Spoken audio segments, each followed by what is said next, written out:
하나님의 말씀 보겠습니다. 요한계시록 14장 12절 13절 2절 보겠습니다.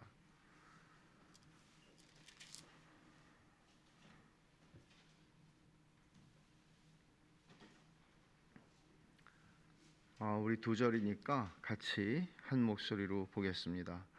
성도들의 인내가 여기 있나니 그들은 하나님의 계명과 예수에 대한 믿음을 지키는 자니라. 또 내가 들으니 하늘에서 음성이 나서 이르되 기록하라. 지금 이후로 주 안에서 죽는 자들은 복이 있도다 하시매 성령에 이르시되 그러하다. 그들이 수고를 그치고 쉬리니 이는 그들의 행한 일이 따름이라 하시더라. 아멘. 오늘 본문에 근거해서 그리스도인의 죽음에 대한 주제를 다루려고 합니다. 한때 서구에서 그리스도인들은 잘 죽는 법을 아는 사람이라는 칭찬이겠죠. 이런 말을 들었습니다. 그리스도인들은 잘 죽는 법을 아는 사람이다. 굉장한 타이틀이라고 생각을 합니다. 잘 죽는 법을 아는 것. 잘 살면 뭐합니까? 비참하게 죽으면. 죽음이라고 하는 주제는 고대의 어느 세계든지 죽음이라고 하는 주제를 그들은 피할 수 없다고 생각했고 그들의 인생에서 죽음보다 중요한 건 없다고 생각했습니다. 그래서 이집트 사람들뿐만 아니라 메소포타미아도 그랬고 페르시아도 그랬고 인도 쪽도 그랬고 사실은 고대 문명의 역사들을 보면은 죽음이라고 하는 주제는 너무나 중요했습니다. 어떤 면에서 그들은 잘 죽기 위해서 그들은 자기들의 인생을 살아야 한다고 생각을 할 정도였죠. 근데 우리 시대는 죽음을 끔찍하게 여깁니다. 죽음이라는 것을 마치 죽지 않을 것인 것처럼 살아가는 풍조, 그런 문화가 우리 시대에 있습니다. 죽음이라는 것을 그렇게 떠올리고 싶어 하거나 죽음이라는 주제를 다루고 싶어 하지 않습니다. 그래서 마치 우리는 죽지 않을 사람들인 것처럼 그냥 살아갑니다. 이런 현상을 독일의 신학자이고 설교자인 헬무트 틸리케는 이렇게 풍자한 적이 있습니다. 우리 모두는 섣달 금음날 큰 소리로 떠든다. 이제 곧 12월이죠. 그리고 12월 31일이 되겠죠. 우리 모두는 섣달 금음날 큰 소리로 떠든다. 마치 우리 무덤 위로 자라나는 풀의 섬뜩한 소리를 듣지 않으려고 애쓰는 것처럼 우리 무덤 위로 자라나는 풀의 그 섬뜩한 소리를 듣지 않으려는 것처럼 우리는 떠든다고요. 죽음에 대한 소리를 누가 하려고 그러면 떠든다고요. 그 소리가 묻혀져 버릴 만큼. 사람들이 아무리 죽음을 잊어버리거나 의식적으로 떠올리려고 하지 않더라도 죽음이라는 현실은 어김없이 우리에게 찾아옵니다. 세금과 죽음만큼 확실한 것은 없다. 그런 말 했잖아요. 문제는 이런 것들이, 이런 문화가 교회 안으로까지 깊숙이 침투해 들어와서 교회 안에서조차 우리는 현대 교회는 죽음이라고 하는 주제를 그렇게 달가워하지 않게 되었다는 것입니다. 그래서 그리스도인들조차 죽음과 그 너머에 있는 영광, 새 하늘과 새 땅에 대한 소망, 그리스도의 재림에 대한 기대가 점점 희미해져 가는 것이죠. 그러다 보니 그 기독교 본유의 소망이 사라지자 믿음은 곧 소망인데 소망이 없는 믿음은 무슨 믿음입니까? 소망이 없다면 그 무슨 믿음입니까? 그저 이 땅에서 내가 잘 먹고 잘 살기 위해서 주여 믿사오니 나를 도와주셔서 성공하게 하시고 돈 많이 벌게 하시고 건강하게 하시고 이게 기독교입니까? 아니죠. 기독교 본유의 소망이라고 하는 것이 있는데 이 소망을 점점 상실해 가다 보니까 그리스도인의 삶은 결국 이 세상이 전부인 것처럼, 그거 뭐예요? 불신자들이 살아가는 삶의 방식 아닙니까? 이 세상이 전부인 것처럼 이 세상에 목을 메고 살아가게 되는 것이 조금도 이상한 일이 아니라는 것입니다. 그러니 신자와 불신자의 삶을 비교해 보면 그냥 이렇게 보면 월화수목금토까지 그들의 삶을 보면 이 사람이 믿는 사람인지 아닌 사람인지 거의 식별할 수가 없습니다. 여러분들은 어떻습니까? 여러분들의 삶을 누군가가 보면 여러분들이 그리스도인이라는 사실을 알 수 있습니까? 여러분들이 살아가는 방식, 여러분들이 행동하는 자세, 여러분들이 살아가는 모든 삶에서 나타나는 어떤 그 사람 안에 있는 그 자퇴? 이런 것들이 있습니까? 말하자면 이렇게 만든 것은 죽음에 대한 우리의 관점과 관계가 있다는 것이죠. 죽음이라고 하는 주제는 불쾌하거나 두려움을 유발시키는 주제일 수는 없습니다. 그리스도인들에게는 적어도. 성도들에게는 그렇습니다. 성도들에게는 이 죽음이라고 하는 주제는 하나님께서 복음 안에서 주시는 복된 약속과 풍성한 위로가 죽음을 생각할 때처럼 풍성할 수는 없는 것입니다. 그리고 복된 죽음을 맞이하기 위해서 내가 오늘을 어떻게 살아야 하는지에 대한 동기도 줄 것입니다. 오늘 설교 제목은 복된 죽음, 성도의 복된 죽음입니다. 여러분, 아무리 죽음이 복될 수 있습니까? 아무리 죽음을 미워한다 해도 죽음이 복될 수 있습니까? 어떻게 죽으면 그 죽음을 복되다고 말씀하시겠습니까? 소위 호상이라는 게 있습니다. 사람들이 하는 말이죠. 그래서 무병장수하다가 편안하게 돌아가실 때 일반적으로 사람들 호상이다 그렇게 얘기를 합니다. 그러나 성경에서 말하는 복된 죽음이 그것을 말하는 것일까요? 천만의 말씀이죠. 13절에 지금 이후로 주 안에서 죽는 자들은 복이 있도다 라고 하는 말씀, 이 말씀을 우리 어떻게 이해를 해야 합니까? 구약 성경에서는 이 복된 죽음을 알았고 이 죽음을 소망했던 사람이 하나 있는데, 많죠 물론. 그러나 뜻밖의 인물이 하나 있는데 그 사람은 거짓 선지자의 전형이라고 할 수 있는 발람입니다. 민수기를 한번 찾아보십시다. 민수기 23장 10절입니다. 여러분이 알다시피 이 발람이라고 하는 거짓 선지자는 돈으로 고용이 돼서 모압의 발락 왕에게 고용이 돼서 이스라엘을 저주해 달라고 하는 복채를 든든히 약속받고 이스라엘을 저주하기 위해서 불려왔습니다. 그러나 하나님께서 그를 막으시자 그는 이스라엘을 저주하지 못합니다. 그리고는 이렇게 말을 하죠. 민수기 23장 10절에 야곱의 티끌을 누가 능히 세며 이스라엘 4분의 1을 누가 능히 셀고 나는 의인의 죽음을 죽기 원하며 나의 종말이 그와 같기를 바라노라. 이것은 발람이 거짓말을 한 것 같지는 않습니다. 야곱의 티끌을 누가 능히 세며 하나님께서 티끌같이 많게 하시겠다고 한 것을 누가 능히 세겠느냐, 이 민족을 누가 당하겠는가, 그렇게 인정합니다. 그러면서 나는 의인의 죽음을 죽고 싶다, 내 종말이 그렇기를 바란다. 여러분, 이런 마음은 세상의 모든 사람들이 다 가지고 있지 않겠습니까? 단지 발람은 의인의 죽음이 어떤 것이라는 사실을, 의인의 죽음이 복되다는 것을 그는 알았던 것이죠. 그리고 그것을 바랬습니다. 하지만 슬프게도 발람은 의인의 죽음을 죽지 못했고 그가 바란 대로 그가 원하는 종말을 맞지 못했습니다. 그는 비참하고 저주스러운 인생의 종말을 맞았습니다. 왜 그렇습니까? 그 대답은 분명하죠. 의인의 삶을 살지 않았기 때문입니다. 의인의 삶을 살지 않았는데 의인의 죽음을 죽을 수는 없는 법이죠. 요한계시록이 쓰였던 1세기 말에는 많은 그리스도인들이 그들이 믿는 믿음과 그들이 가진 증거 때문에 박해를 받아서 비참한 죽음을 당하는 일들이 많이 일어났습니다. 주님께서 죽으신 죽음은 정말 비참한 죽음이었습니다. 십자가에서 죽으신 죽음은 정말 비참한 죽음이었습니다. 그리고 사도들이 하나하나 죽어나가는데 그들은 많은 경우에 참수를 당했습니다. 여러분, 얼마나 끔찍합니까? 목이 잘려서 나가는 것입니다. 이런 비참한 죽음을 그들은 죽었습니다. 그들의 죽음의 내용은 그 누구도 주님의 죽음에 대해서 호상이라고 말할 수 없었고 사도들의 죽음에 대해서도 마찬가지입니다. 그리고 많은 그리스도인들이 그들의 믿음 때문에, 그들이 가진 복음의 증거 때문에 그런 식의 죽음을 죽어야 했습니다. 그래서 바울 사도가 로마서 8장에서 우리가 종일 주를 위하여 죽임을 당하게 되며 도살당할 양같이 여김을 받았습니다 라고 한 것은 그냥 시편을 인용한 게 아니라 실제로 그들은 매일 죽임을 당해야 하는 것 같은 굴욕적 상황을 살아가야 했다는 말이죠.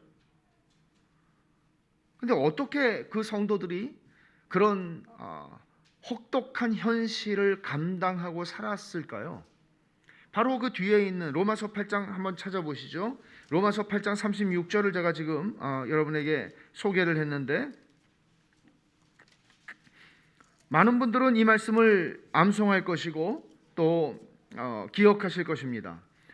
로마서 8장 37절에 이렇게 말합니다. 우리가 비록 종일 주를 위해 죽임을 당하고 도살당할 양같이 여김을 받는 삶을 살고 있습니다. 그러나 37절에 이 모든 일에 우리를 사랑하시는 이로 말미암아 우리가 넉넉히 이기느니라. 이 모든 일, 이 모든 상황, 비참하고 혹독한 이 모든 상황 속에서 우리를 사랑하시는 이 하나님으로 말미암아 우리가 넉넉히 이긴다고. 이게 그들이 자기들에게 주어지는 혹독한 삶의 현실과 죽음을 직면하는 방식이었고, 그렇게 그들은 자기들을 사랑하시는 전능하신 하나님을 바라보았고, 그 하나님이 죽음 너머에 영광을 주시는 것을, 아니 그 죽음이 인간적인 눈으로 볼 땐 비참할지라도 그 죽음 자체가 얼마나 영광스러운 죽음인지를 그들은 바라봤던 것입니다.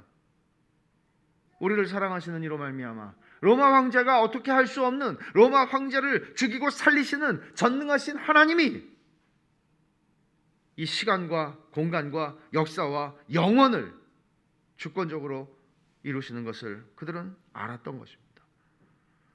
자신들의 상황이라고 하는 것이, 그리고 자신들이 죽임을 당하는 상황이라고 하는 것이 하나님의 사랑에서 자기들을 끊을 수 없다는 사실을 그들은 알았습니다. 많고 다양한 죽음 중에서 무병장수를 누리다가 평안히 죽는다. 그것을 복된 죽음이라고 세상에서는 말할 수 있을지 모르지만 그것은 갖다 붙이는 말이죠. 죽음은 비참한 것입니다. 왜냐하면 죄의 결과로 주어졌기 때문입니다. 그러나 무엇이 도대체 이 말씀대로, 오늘 우리가 읽은 이 말씀대로 무엇이 그 죽음을 복된 것으로 바꿀 수 있겠습니까? 죄와 저주의 상징인 죽음이라고 하는 그 죽음의 실체를 어떻게 복으로 바꿀 수 있겠습니까? 복되다. 어떻게 복된 죽음이 가능하겠느냐는 거죠. 바로 우리는 본문 앞에서 이 하나님을 거부하고 짐승을 섬기던 사람들이 죽음 이후에 어떤 상태에 들어가게 되는지에 대해서 말씀을 봤습니다. 11절을 보십시오. 그 고난의 연기가 세세토록 올라가리로다. 짐승과 그의 우상에게 경배하고 그의 이름표를 받는 자는 누구든지 밤낮 쉼을 얻지 못하리라. 그러니까 그들이 들어가게 되는 지옥의 상황을 이렇게 말한 거예요. 고난의 연기가 영원토록, 세세토록 고난의 연기가 올라가요. 마치 그 쓰레기 처리장처럼. 그리고 짐승과 그의 우상에게 경배하고 그 이름표를 받는 자는 누구든지 밤낮 쉼을 얻지 못하리라. 거기는 안식이 없어요. 이렇게 얘기했죠. 그들이 죽음 이후에 직면하게 될 영원한 현실이에요. 이것이 호상이라고 말하든지 그렇지 않든지 상관이 없다는 얘기죠. 그들의 죽음은 다 저주의 죽음이었다는 얘기입니다. 그러나 오늘 본문은 복된 죽음에 대해서 말합니다. 성도의 죽음입니다. 한마디로 말하면 성도의 죽음입니다. 죽음 이후에 그들의 모습을 이렇게 설명을 하죠. 13장 하반절에 성령이 이르시되 그러하다 그들이 수고를 그치고 쉬리니 영원한 안식이 주어집니다.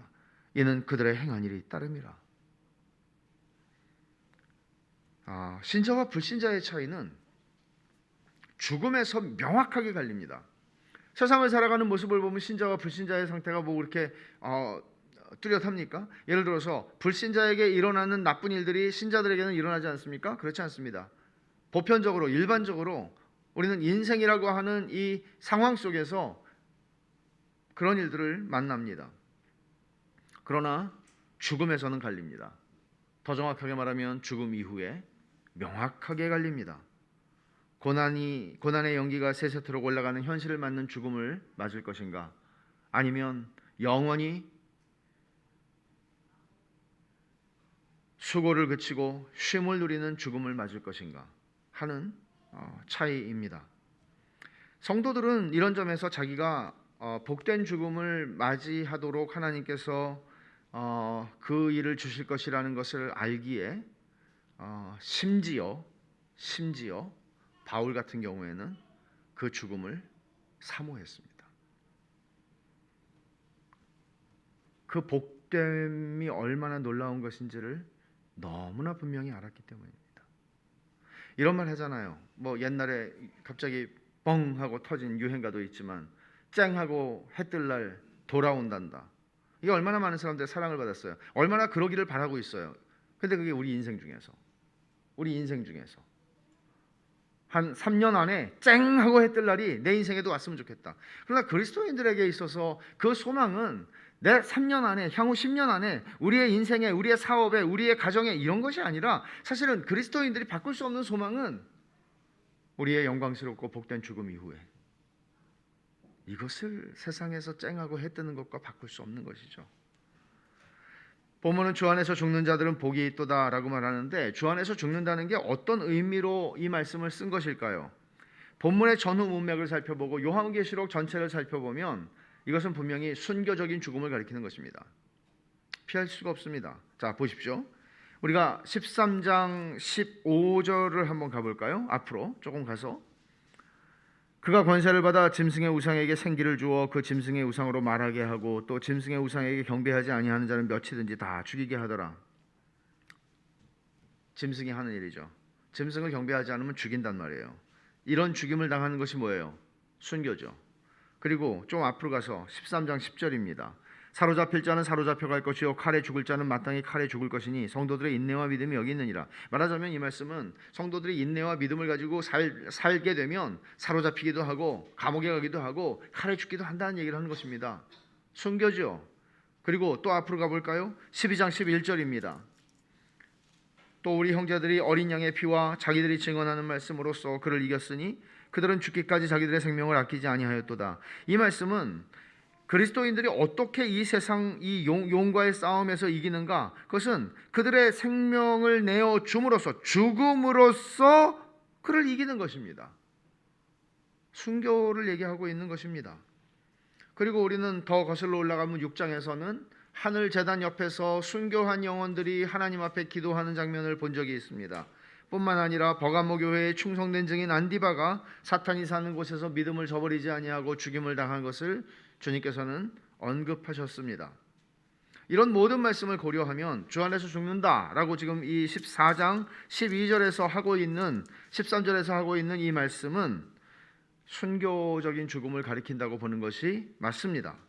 그러나 과연 본문이 순교만을 의미하는 것인가? 지금 이후로 주 안에서 죽는 자들은 복이 있도다 라고 말씀을 할 때 이것은 순교적인 죽음만을 가리키는 것인가 하는 질문을 또 던질 필요는 있습니다. 주 안에서 죽는다 라고 할 때 이 주 안에서라는 말이 죽음의 방식, 그러니까 순교이냐 아니면 그냥 죽는 것이냐 하는 이런 죽음의 방식을 가리키는 말이겠는가 하는 것입니다. 물론 당연히 이 강조점은 주 안에서에 있지 죽음의 방식을 말하는 것은 아닙니다. 성도들의 장례식에서 종종 이 구절이 읽혀진다는 사실을 여러분 알고 계시죠? 이 구절은 장례식에서 많이 읽혀지는 구절입니다. 그렇다면 이 죽음이 순교의 죽음을 가리키는 것이라면 그 모든 장례식에서의 이 성경 구절 인용은 잘못된 것이겠습니까? 히브리서 11장 13절을 한번 찾아보십시다. 히브리서 11장 믿음장이죠. 히브리서 11장 13절 제가 읽습니다. 이 사람들은 다 믿음을 따라 죽었으며 약속을 받지 못하였으되 그것들을 멀리서 보고 환영하며 또 땅에서는 외국인과 나그네임을 증언하였으니, 이 사람들은 다 믿음을 따라 죽었다고 말합니다. 그러면 믿음을 따라 죽었다는 말씀은 무슨 말입니까? 이것은 순교적인 죽음을 의미하는 것은 아닙니다. 히브리서 11장에 나오는 이 구절 앞에 13절 앞에 나오는 사람들은 족장들인데 족장들이 다 순교한 사람들은 아닙니다. 그리고 11장 전체를 보더라도 순교자들도 있지만 다 순교자들이 아니었습니다. 그러나 이들을 뭐라고 얘기하나 하면 믿음을 따라 죽었다 그렇게 얘기합니다. 믿음을 따라 죽었다는 말은 믿음으로 살았고 믿음으로 죽었다는 말을 지금 하고 있는 것인데, 그 의미상 주 안에서 죽는다고 하는 오늘 14장 13절 말씀과 조금도 의미상 차이가 없는 말입니다. 이런 죽음이 주 안에서 죽는 것이다. 그럼 믿음으로 죽는다는 말을 좀 더 구체적으로 설명을 해보면 어떻게 말할 수 있을까요? 그냥 교회 다니는 상태로 죽는다는 말이겠습니까? 교회 다니면 다 구원받습니까? 그렇지 않습니다. 믿음으로 죽었다. 이 사람들이 믿음을 따라 죽었다. 또 오늘 본문에서 주 안에서 죽는 자들이라고 표현을 할 때 그 말은 이런 뜻입니다. 믿음으로 내가 주님이신 그리스도와 연합한 상태에서 죽는다는 말입니다. 우리의 믿음은 그리스도와 연합하게 합니다. 그리스도와 연합한 상태에서 죽는 것입니다. 그러기 때문에 복된 것이고 그것을 주 안에서 죽는다고 표현을 한 것입니다. 주 안에서 죽는다들이 복되다라고 말할 때 우리에게 하나 또 주목하게 하는 구절이 있는데 그것은 지금 이후로라는 말이에요. 지금 이후로 주 안에서 죽는 자들은 복이 있도다. 궁금하지 않으세요? 이 말씀을 읽을 때마다 지금 이후로, 왜 지금 이후라고 표현을 하는 것일까? 그러면 아브라함은, 이삭은, 야곱은, 욥은, 다니엘은 그들의 죽음은 어떻게 되는 것인가? 지금이라고 하는 말이 무슨 뜻인가? 지금 이후로라고 하는 말을 왜 붙였을까? 사실 여러분들이 이 말씀을 어렵게 이해하는 것처럼 이 말의 의미는 모호합니다. 그래서 학자들이 이런저런 설명들을 하는데 그 가운데 그레고리 비일의 해석이 가장 합당해 보입니다. 그는 이렇게 설명하죠. 지금 이후로라는 말은 신자들에게 복된 쉼이, 영원한 안식이 시작되는 때는 바로 죽음의 순간, 이 시간이라는 강조를 하고 있는 표현이라고 말합니다. 그렇게 한번 읽어보십시오. 지금 이후로 주 안에서 죽는 자들은 복이 있도다. 여러분들이 그리스도인의 죽음, 성도의 죽음이 복되다고 하는 것은 주 안에서 죽으면 이제 이 말씀 지금 이후로라고 하는 말은 죽음 직후다, 죽는 즉시라고 하는 말이란 말이에요.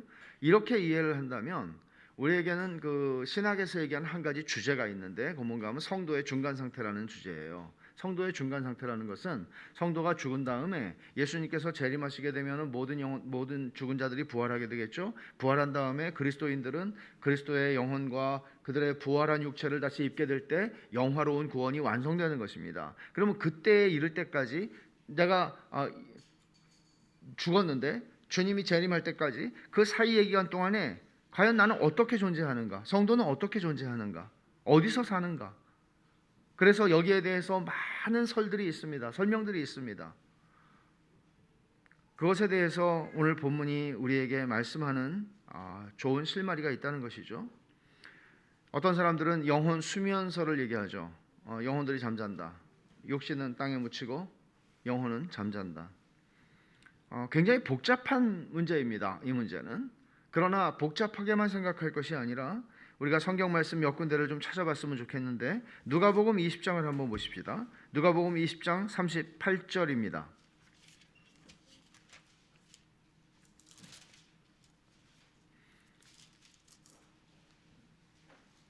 주님께서 친히 이렇게 말씀하십니다. 하나님은 죽은 자의 하나님이 아니요 살아있는 자의 하나님이시라. 하나님에게는 모든 사람이 살았느니라. 이 무슨 대목에서 말씀을 하시는 건가 하면 지금 모든 사람이 하나님에게는 살아있다라고 하는 말을 할 때 지금 이거는 문맥상 아브라함과 이삭과 야곱을 가리키는 말이에요. 그러면 하나님 앞에 그들이 살아있다라는 말이 무슨 말이겠어요? 아브라함 죽었죠. 이삭도 죽었고 야곱도 죽었습니다. 그들은 다 땅에 묻혔습니다. 아마 찾아볼 수도 없을 것입니다. 매장지를 가서 찾아본다 하더라도 지금으로부터 4,000년 전 사람들이니까요. 그러나 주님께서 말씀하시기를 그때로부터 2,000년 전이겠지만은 살아있다. 하나님에게 살아있다. 이 말씀은 그들의 육체가 살아있다는 말이 아니라 그들의 영혼이 살아있다는 말을 하는 것입니다. 또 주님이 말씀하시기를 마태복음 10장 28절을 가볼까요? 마태복음 10장 28절 제가 읽습니다. 몸은 죽여도 영혼은 능히 죽이지 못하는 자들을 두려워하지 말고 오직 몸과 영혼을 능히 지옥에 멸하실 수 있는 이를 두려워하라. 몸은 죽여도 영혼은 능히 죽이지 못하는 자들을 두려워하지 말고. 이거 어떤 얘기입니까? 인간의 육체의 죽음이 찾아온다 할지라도 그들의 영혼은 존속된다 하는 말씀을 지금 하고 있는 것입니다. 그리고 무엇보다도 인간이 죽은 후에 지속적으로 의식적으로 살아있는가 하는 것에 대한 이해는 아마 부자와 나사로의 이야기에서 가장 분명하게 드러나지 않나 싶습니다. 여러분이 잘 아시는 이야기입니다. 누가복음 16장에 있는 말씀인데 그 이야기의 초점은 물론 윤리적인 문제, 우리가 신앙을 가지고 이 땅에서 그것을 어떻게 삶 속에 살아내는가 하는 문제를 강조하는 것이지만 그러나 죽음 이후의 상태에 대한 주님의 언급도 우리는 가볍게 지나갈 수 있는 문제는 아니라는 것입니다.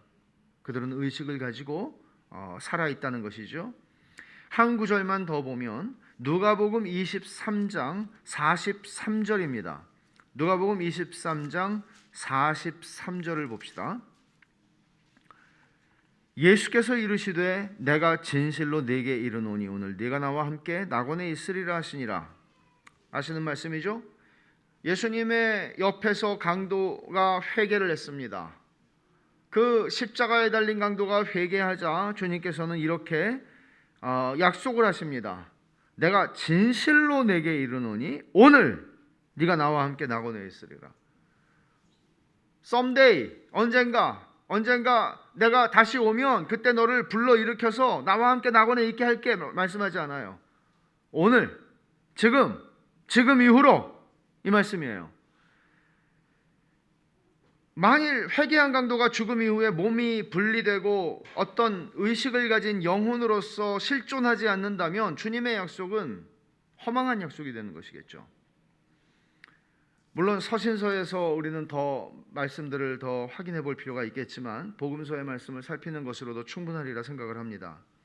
성도가 죽음 이후로 주님이 재림하고 부활의 몸을 입게 될 때까지 어떤 상태에 있는가에 대해서 분명히 오늘 본문은 말씀합니다.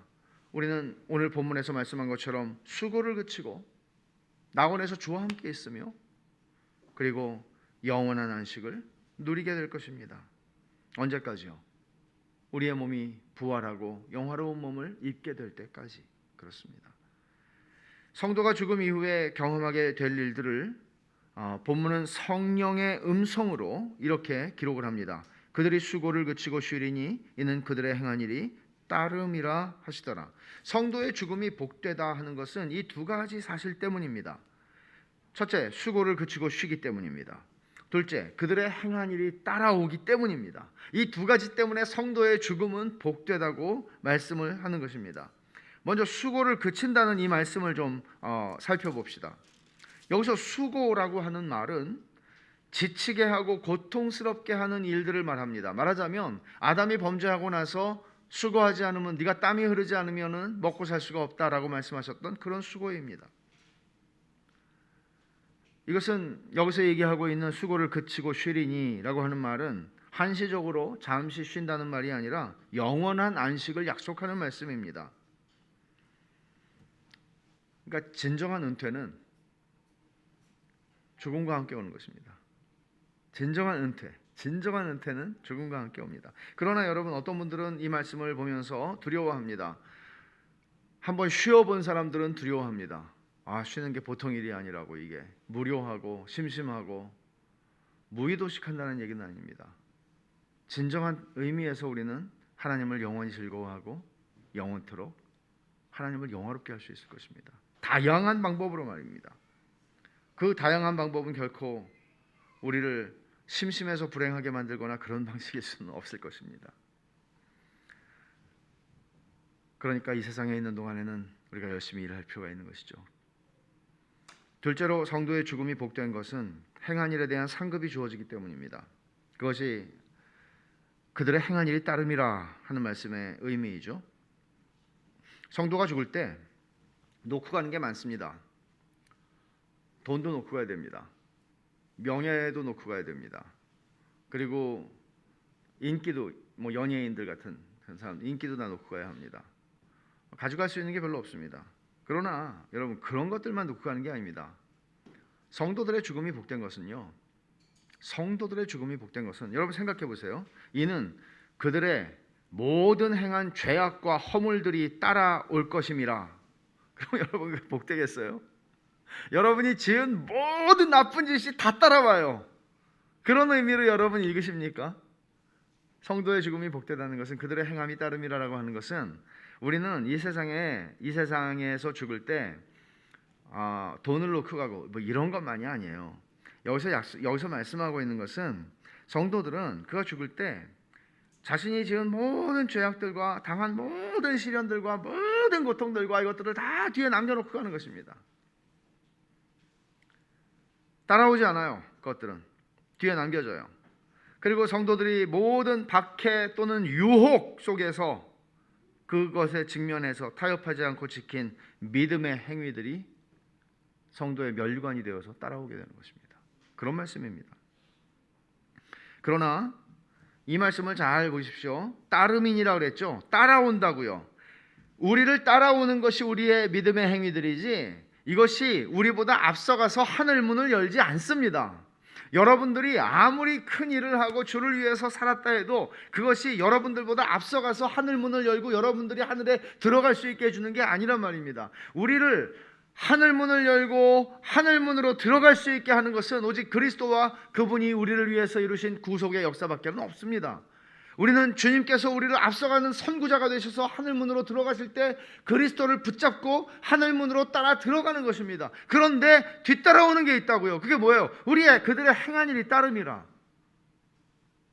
여러분, 이 말씀은 여러분들에게는 덜컥 겁이 나는 일입니까? 아니면은 와, 놀랍네 하는 것입니까?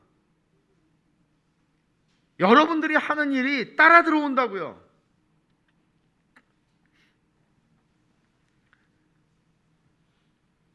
상급에 대한 말씀인데요. 이것은 고린도전서 3장에 보면 만일 누구든지 그 위에 세운 공적이 그대로 있으면 상을 받고, 상에 대한 말씀들이 많이 있습니다. 바울 사도도 이렇게 말을 했고 또 히브리서 기자도 하나님을 기쁘시게 하는 믿음은, 아까 우리가 읽었던 11장에서 이런 말씀했습니다. 하나님을 기쁘시게 하는 믿음은 무엇인가? 믿음이 없으면 하나님을 기쁘시게 못하는데 그 믿음은 뭔가 하면 하나님이 계시다는 것, 그리고 거기서 더 나아가서 하나님은 자기를 찾는 자들에게 상 주시는 분이다, 이걸 믿는 것. 그래서 하나님이 자기를 찾는 자들에게 상 주신다는 것을 믿었기 때문에 아브라함도 모세도 이삭, 모든 하나님의 믿음의 사람들이 그 하나님의 상 주심이 얼마나 놀랍고 영광스럽고 크다는 걸 알았기 때문에 인생에서 타협하지 않고 믿음을 지키고 인내로서 그 길을 걸어왔다는 얘기를 하는 것입니다. 성도가 행한 일이 성도의 죽음을 따라간다 하는 것은 그들이 성도이기에 축복인 것입니다. 왜냐하면 우리가 행한 모든 잘못된 일들에 대한 저주와 형벌을 그리스도가 받으셨고요. 그리고 우리가 믿음으로 행한 모든 일들을 하나님께서 카운트하시겠다는 것이죠. 오해하지 마십시오. 성도들이 믿음으로 행한 일이 따라갈 때 위대한 선교사들이 주님을 위해서 행한 엄청난 업적들을 말하는 게 절대로 아닙니다. 절대로 아닙니다. 주님의 말씀을 한번 잘 생각해 보세요. 마태복음 25장을 한번 봅시다.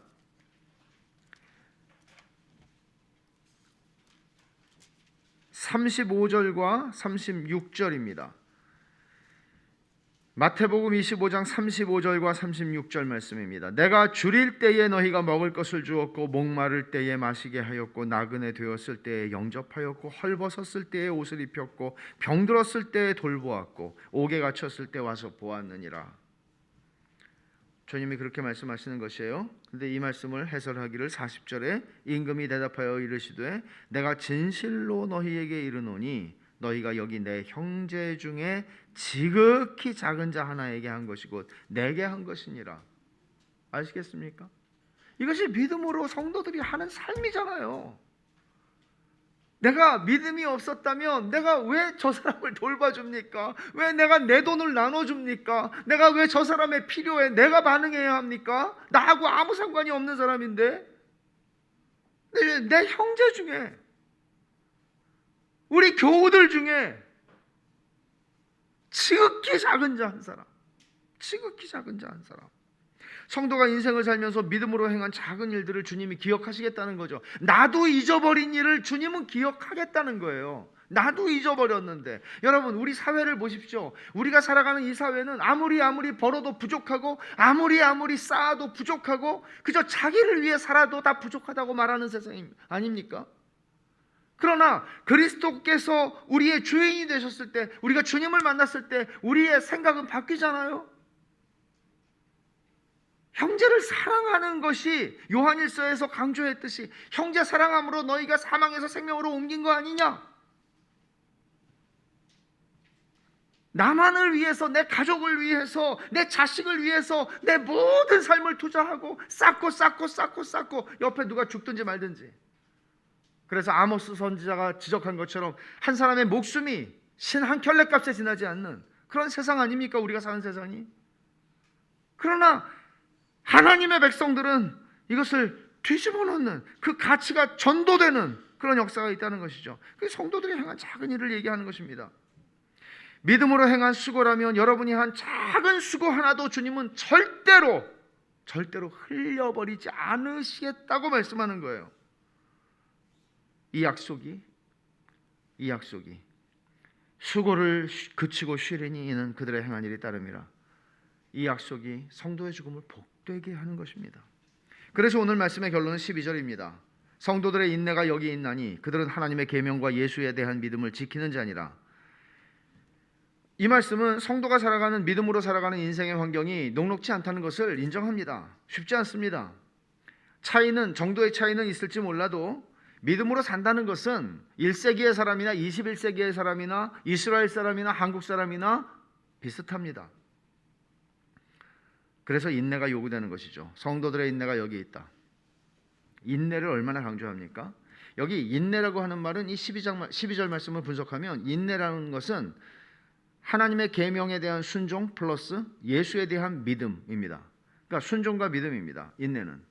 근데 인내는 순종과 믿음인데 사실은 성경의 믿음에 대한 가르침을 가만히 보면 결국 이 세 가지 단어는 다 동의어입니다. 믿음은 인내이고 인내는 순종이고 순종은 인내이고 순종은 믿음입니다. 순종 없는 믿음은 가짜라고 얘기했고 인내하지 않는 믿음은 그것도 거짓된 믿음입니다. 그래서 여러분이 지금까지 살면서 지금 죽음에 이르지 않았다 할지라도 여러분들이 지금까지 살면서 지금까지 내가 살아왔고 이 자리에 지금 있는 게 하나님의 은혜구나, 하나님의 은혜가 헛되지 않아서 내가 오늘 여기까지 있는 거구나 라는 걸 인정하십니까? 중요한 겁니다. 이거는. 그렇다면 앞으로의 인생도 하나님의 은혜가 내 인생에 헛되지 않아서 죽음에 이르는, 그 복된 죽음에 이르는 순간까지 나를 인도해 주시기를 구하고 그 은혜를 입어 살아가야 합니다. 거기에 우리에게 필요한 몫이 있습니다. 그게 인내하는 것입니다. 인내는 모든 상황에서 하나님 계명에 순종하고, 모든 상황에서요.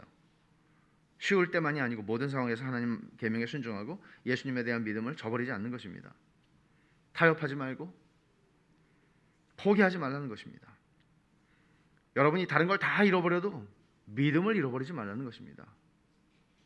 재산을 잃어버리고 명예를 잃어버릴지언정 믿음을 잃어버리지 말라는 것입니다. 그럴 이유는 충분하고도 넘칩니다. 복된 죽음이 기다리고 있기 때문이죠. 복된 죽음. 가끔 말씀드리지만 저는 목회를 죽음을 준비시키는 것이라고 이해합니다. 어떤 죽음이요? 막된 죽음이 아니고 복된 죽음이요. 저주의 죽음이 아니고 복된 죽음을 죽도록 준비시키는 것이라고 목회를 저는 이해합니다. 찰스 스펄전이 이렇게 말합니다. 주님께 충성할 수만 있다면 아무것도 개의치 않고 늪과 진창을 지나고 언덕을 오르고 골짜기를 내려가면서 그리스도의 말씀을 따를 교인들은 복이 있습니다. 이렇게 하겠다고 우리가 결심해야 합니다. 영광을 얻으려면 우리는 죽기까지 충성해야 합니다. 하나님께서 우리를 그렇게 만들어 주시기를 바랍니다. 성도들의 인내가 여기 있나니 이런 인내는 본성적으로 오지 않습니다. 그것은 하나님의 은혜의 선물입니다. 여러분, 이런 은혜의 선물을 구하시겠습니까? 여러분들이 예수를 믿고 살아가면서 늪을 지나든 진창을 지나든 언덕을 오르든 골짜기를 내려가든 여러분들은 신실하게 그 은혜를 구하며 이 길을 걸어가시겠습니까? 죽기까지 충성하시겠습니까? 세상이 만들어낸 말에 속지 마십시오, 여러분. 종종 신문에서, 뉴스에서 어떤 유명인들의 죽음에 대한 기사를 보면서 참 불편할 때가 있습니다. 그 불편함이라는 것은 이상하게 세상이 점점 종교적이 된다는 거죠. 옛날에는 그냥 뭐 사망 이렇게 했다면 요즘에는 굉장히 낭만적이고 좀 뭔가 미화라기보다는 이런 식의 표현들이죠. 하늘의 별이 되어 다시 만나자라는 표현이라든지 하늘에서 편히 쉬며 행복하길. 사람들은 굉장히 종교적이 되어가는 느낌이 듭니다. 그런 표현들을 뉴스에서 쓰기 시작했단 말이죠. 벌써 오래된 것 같습니다. 그러나 여러분, 조금은 미안하고 안 된 말이지만 성경은 복된 죽음을 누구나에게 약속하지 않았습니다. 복되고 영광스러운 죽음은 오직 성도의 몫입니다. 주님께서 나를 호명하시는 그날이 언제일지 우리는 아무도 알지 못합니다. 보통 그날은 주님이 형이가 이제 와라, 올라와라 라고 말할 때는 언제일지는 모르겠습니다. 우리 할아버지하고 우리 아버지가 65세 돌아가셨으니까 65세 저를 부르실지 저는 모르겠습니다. 그러나 에릭 알렉산더라고 하는 스코틀랜드의 목사님이 이런 말을 하시는 게 너무너무 맞다는 생각이 듭니다. 신자들은 갑작스러운 죽음이라고 말해서는 안 됩니다. 주 안에서 죽는 사람들에게는 갑작스러운 영광밖에는 없습니다.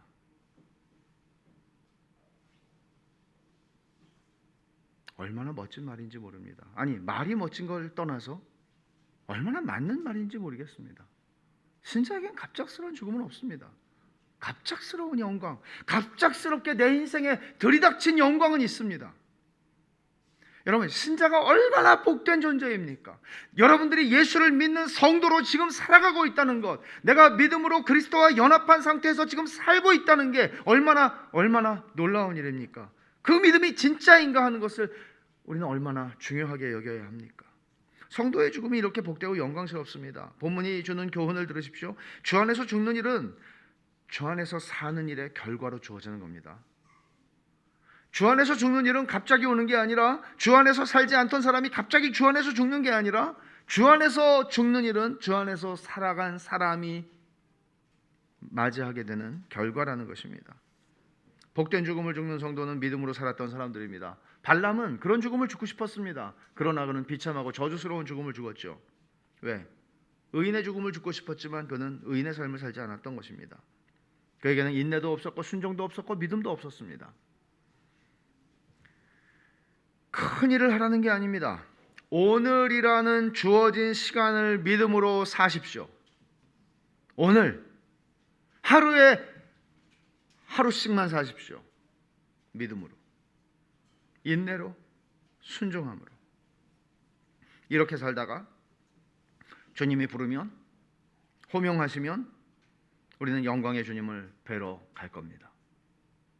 갑작스러운 영광에 우리는 기쁨으로 반응하고 주님께 가게 될 것입니다. 그러므로 그때까지 인내하십시오. 주의 계명에 순종하고 믿음을 지키십시오.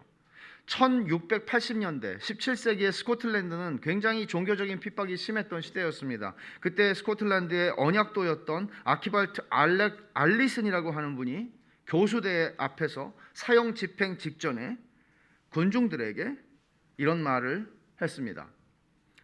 여러분은 십자가 뒤에 있는 하늘의 영광을 어떻게 생각하십니까? 이거는 알리슨이 강단에서 설교한 게 아니라 그의 최후의 강단이 되었던 교수대 앞에서 그 자리에 그의 죽음을 애도하고 혹은 조롱하는 이들을 향해서 그가 했던 마지막 설교였습니다. 여러분은 십자가 뒤에 있는 하늘의 영광을 어떻게 생각하십니까? 이 소망은 저로 하여금 이 창백한 죽음을 사랑스러운 메신저로, 심부름꾼으로 보게 합니다. 이날에 내게 주실, 이날에 내게 주실 기업을 인하여 내가 주를 송축하나이다. 친구들이여, 우리 주님께 영광을 돌리십시오. 그는 선하십니다. 네, 그는 시련의 날들에도 선하십니다. 그리고 그는 영원토록 달콤한 벗이 되어 주실 것입니다. 우리가 언제 죽는가? 어떤 상태로 죽는가? 중요하지 않습니다. 우리가 지금 주 안에 있고 주 안에서 죽는다면 우리는 복된 사람들입니다. 그러므로 이 말씀은 오늘 하루를 주 안에서 살라고, 인내하고 하나님의 계명에 순종하고 믿음으로 살라고, 믿음을 저버리지 말라고 권면하는 것입니다. 기도합시다.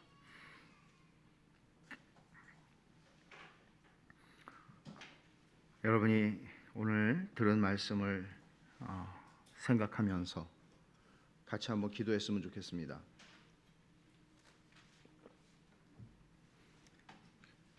이 주제는, 죽음이라는 주제는, 오늘 본문에서 말씀하고 있는 죽음이라는 주제는 관념적인 주제가 아닙니다. 주님께서 속히 재림하시지 않는다면 우린 다 죽습니다.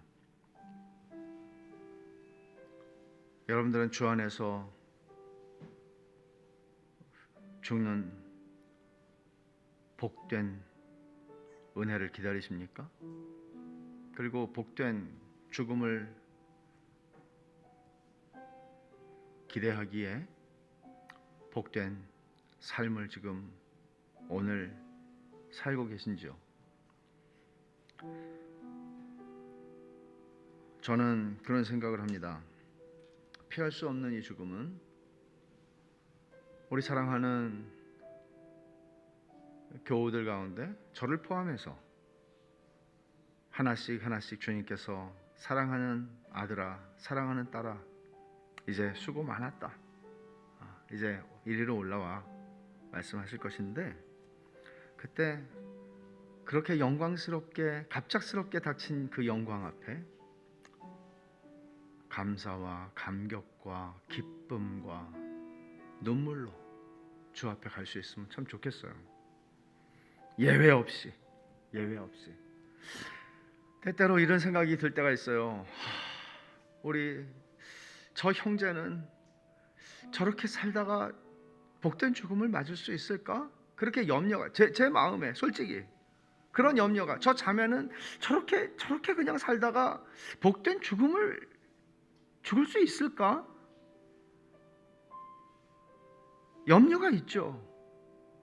자녀들을 염려하듯이 염려가 있죠. 근데 정말 간절히 구하는 것은 오늘 이 말씀 앞에서 우리들이 제대로 이 말씀을 듣고 반응했으면 좋겠습니다. 그래서 그런 은혜를 구합시다. 같이 우리 기도하겠습니다. 하나님 아버지,